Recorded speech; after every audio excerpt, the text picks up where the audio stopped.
पति पत्नी लड़ रहे थे, तभी अचानक भिक्षा मांगने पहुंचे स्वामी रामदास। स्वामी रामदास जी पहुंचे हुए संत थे। उनके जीवन के कुछ तय नियम थे और वह अपने नियम पर अटल रहते थे। उनका एक नियम था कि वह स्नान एवं पूजा से निवृत्त होकर केवल 5 घरों में भिक्षा मांगने के लिए जाते थे और कुछ न कुछ लेकर ही वहां से लौटा करते थे। एक बार उन्होंने एक घर के द्वार पर खड़े होकर जय जय रघुवीर का घोष किया ही था कि गृह स्वामिनी, जिसकी थोड़ी ही देर पूर्व अपने पति से कुछ कहा सुनी हुई थी, जिसके कारण वो बहुत गुस्से में थी, बाहर आकर चिल्लाकर बोली, तुम लोगों को भीख मांगने के अलावा कोई दूसरा और धंधा नहीं आता है? मुफ्त में मिल जाता है, इसलिए चले आते हो।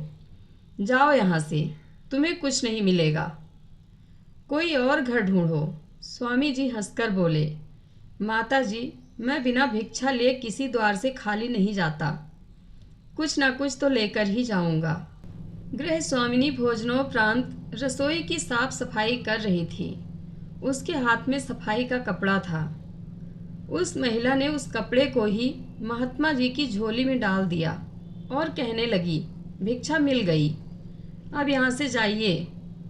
स्वामी जी प्रसन्न हो वहाँ से चले गए और नदी में जाकर कपड़े को अच्छी तरह धोकर तथा सुखाकर उसकी बाती बनाई और मंदिर में जाकर दिया जला दिया। इधर स्वामी जी के जाते ही उस महिला को अपने के व्यवहार पर ग्लानि होने लगी। उसने व्यर्थ ही एक धर्मात्मा का दिल दुखाया। वो महात्मा को ढूंढने बाहर निकली और ढूंढते हुए मंदिर पहुंची। वहां स्वामी जी को पाकर उनके चरणों में गिरकर क्षमा मांगने लगी। क्षमा मांगते समय उसके नेत्र से अविरल आंसू बह रहे थे। स्वामी रामदास जी बोले, देवी, तुमने उचित ही भिक्षा दी थी। तुम्हारी भिक्षा का ही प्रताप है कि यह मंदिर प्रकाशित हो उठा है, अन्यथा तुम्हारा दिया भोजन तो जल्द ही समाप्त हो गया होता। देखा संत कितने उदार होते हैं। हम संतों की उपेक्षा कर देते हैं, किंतु संत सदैव हमारा भला सोचते हैं। संत वही जिसका हर कार्य, हर गतिविधि जीव मात्र के कल्याण के लिए हो।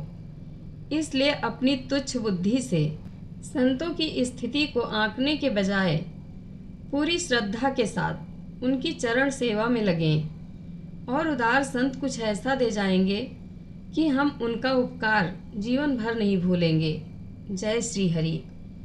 कथा अच्छी लगे तो कमेंट बॉक्स में अपनी राय ज़रूर दें। धन्यवाद।